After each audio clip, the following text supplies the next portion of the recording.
The Karnataka High Court has put a hold on the Bellary police notice to YouTuber Sameer MD after his video on the 2012 Kumari Sowjanya rape and murder case went viral. Sowjanya, a 17-year-old student, went missing in Dharmasthala on October 9, 2012. Her body was found the next day. Police arrested Santosh Rao, but in June 2023, a Bengaluru court acquitted him, citing flaws in the investigation. Sowjanya's father has demanded a fresh CBI probe, and Santosh Rao is seeking 50 lakh rupees compensation for wrongful arrest. Sameer MD's 39-minute video reignited public interest, gaining millions of views before disappearing from YouTube on March 4. He denies any religious or caste agenda but claims his personal details were leaked and he fears for his safety. Allegations have surfaced that he made the video for 35 lakh rupees. Karnataka's ADGP ordered tighter social media monitoring. The High Court has now stayed police action against Sameer. To understand the broader implications, we spoke to activist and journalist Shiv Sundar for his insights on the matter. Stay tuned for our exclusive conversation. So first of all, I would like to know what has triggered the sudden virality of Sameer MD's video on the Sowjanya case. Yeah. First, let us understand the Sowjanya's case. Yeah. Some 13 years before, say in 2012, she was a student in a college. And in the month of October in 2012, when she was getting back to the house after the college, she didn't return home. Yeah, and right. the next day, her body was found. She was brutally raped. She was tied to a tree, and mud was filled in her private part. And there were many bruises all over her body. It was clear that she was raped before her murder. And there was a big furor and there were protests and all that. Very soon later, the police picked up a man by name Santosh Rao, who was not mentally well, in the sense he was abnormal and he was actually staying in a faraway place. They thought he was a stranger and there was a tussle with the local people with him, and they thought that this person would be the person who committed the crime. And the police also built up the case and he was arrested. But then when the case went to the trial stage, there were many disconnects in the whole story of the prosecution. In fact, the same person, Santosh Rao, he was not from that place. He was a kind of a nomad, and he just came to Dharmasthala one day before the murder. And previous to that, he was in Sringeri or some other places. He was just roaming around the pilgrimage, from temples, etc. But later on in the FIR, it was found that, in the charge sheet, it was found that he was also implicated in another murder, which happened some few months before. Oh. So all these disconnection, the police could not prove, and there was a big furor that there are some other people who are involved in a crime, and the case went to CBI. In fact, you might be knowing Dharmasthala is a great temple town, and it is headed by a Jaina pontiff by name Virendra Hegade. Even though the deity is Manjunatha, who does not belong to Jaina sect, he is a Hindu god. The temple and the mutt is administered by a Jaina family, Virendra Hegade and others, and they have a huge property in the vicinity of the temple. And there were many cases for the last many years, that is grabbing land, and those who are not acceptable to give the land, some of their family persons will be killed, the woman will be raped, and people get murdered. That was the story. And you might also know that the Sri Dharmasthala Kendra microfinance institution is also rampant all over Karnataka. Right. In fact, it is making huge money also. And Dharmasthala itself, this whole temple management has huge medical colleges and many educational employers all over Karnataka. So the source of the income was from grabbing the land, etc. That was the accusation. So one of the murder in which Santosh Rao was also implicated, the previous murder, which happened few months before, was related to a case of land grab. So the whole thing turned differently, and the police could not, even the CBI could not prove the case that Santosh was the person who committed the crime, and he was later acquitted. But recently, but then the question remains: now, who did the crime then? Because the crime has happened anyhow. The crime has happened, and when the people's organization in terms of more, they could find many more murders, many more rapes, all related to land grabs and all related to some kind of animosity with the temple management. And few names actually started appearing again and again of the pontiff by name Virendra Hegde, who is the pontiff there. And his relative's name came on appearing many times in this particular crime. And there was actually big agitation all over Karnataka very recently also to reopen the case. BJP did not agree to that, but then one curious development was that some people who actually spearheaded the struggle all over the Dharmasthala, Dakshin Kannada, Udupi, and all those areas, you know that the whole coastal Karnataka is a Hindu belt, in the Hindutva belt. The RSS formations are very strong. And some of the leaders who led this movement for justice for Sowjanya are actually RSS people only. For example, there is one Mahesh Timarodi, who is a very strong person who belongs to a dominant caste there. Has a huge influence over the whole area. He actually spearheaded the people's movement in the name of justice for Sowjanya. There was almost prior to the elections, actually in 2023, there was almost 1 or 2 meetings in each and every village and holy centers of Karnataka, all around. Against the BJP, and any party were demanded to take votes to provide justice to Sowjanya and to reopen the case, etc. These things used to happen. After the election, it came to a kind of a pass was in the last 6 or 7 months, say after 2024 election. The Sowjanya case was there. In fact, the accused was acquitted, and there was a demand for re-inquiry. And the Siddaramaiah government had yet to take any stand about this.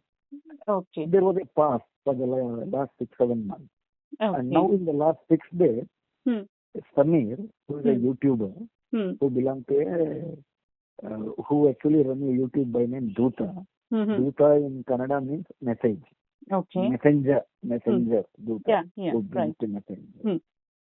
So he actually has good number of actually followers, some 5 lakh, 10 lakh, like that. And he also does videos on many contemporary things. He has also done video on works, actually accusing the works board of grabbing the land in that sense. So he's a young man, very young man, 22 years old. And 5 days before, he actually released a video, 39 minutes video, using picturizing the whole thing. It is the same story which has been in the public discourse, in the sense how there is a continuous scale of criminals, how there were loopholes of the police, how police were very reluctant, and actually they were destroying all the evidences relating to the rape and murder of Sowjanya.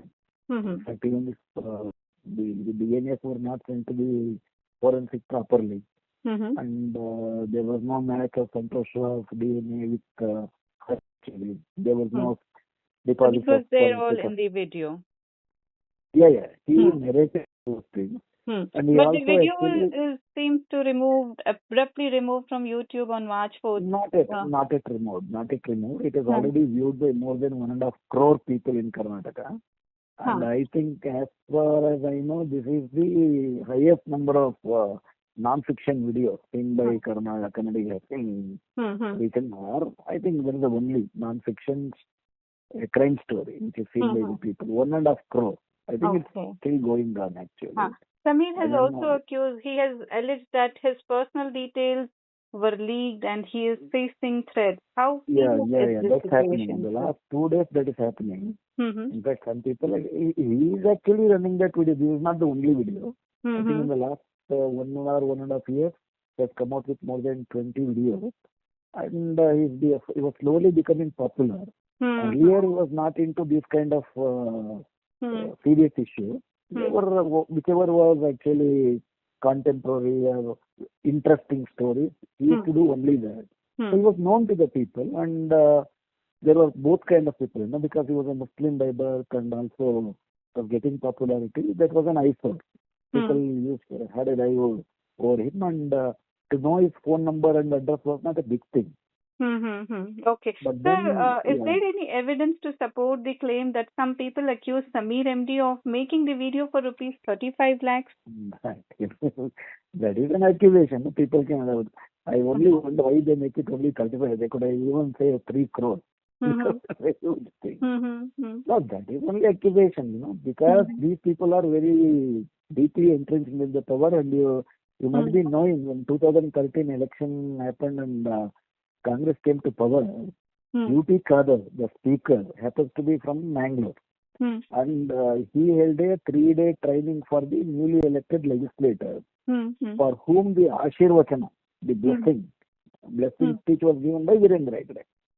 And 1 year before, both Siddaramaiah and Deputy Chief Minister D.K. Shivkumar went to meet him. They actually observed all the kind of dress code. In fact, if you know, I don't know whether you know that, to enter into the temple, the men have to remove their upper garments. Achha. So, Siddaramaiah earlier used to have a lot of reservations about that. But last year, when he went along with the Deputy Chief Minister, he removed the upper garments. Went and had a photo up with him, and also when Rahul Gandhi came prior to the 2024 election, he also visited. And Virendra Hegde was made the Rajya Sabha member by the BJP. So he's a very powerful man, both economically, politically, and he has a very great influence, cultural influence over especially the OBC classes. So a Muslim boy has taken on them.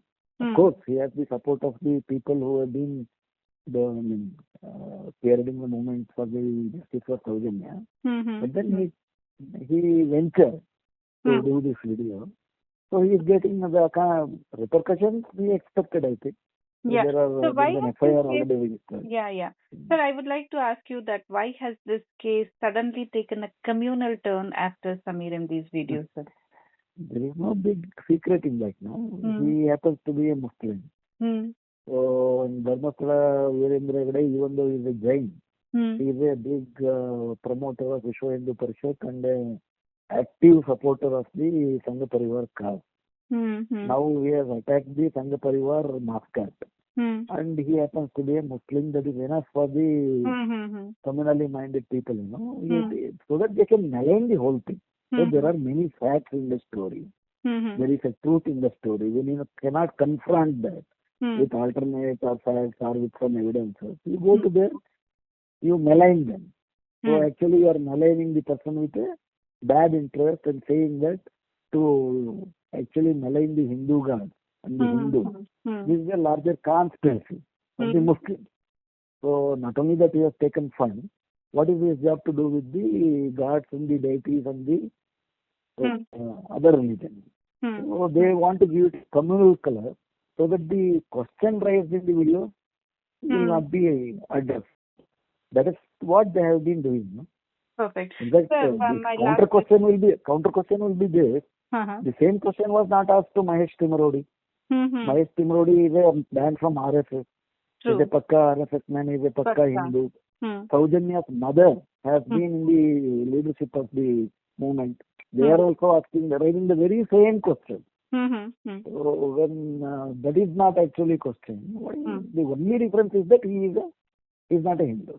So that they are using to hoodwink the people. Yeah. Sir, my last question to you is, do you think this viral episode will lead to concrete action in the Sowjanya case, or will it fade like past social media-driven campaigns like any other? See, there is a problem here.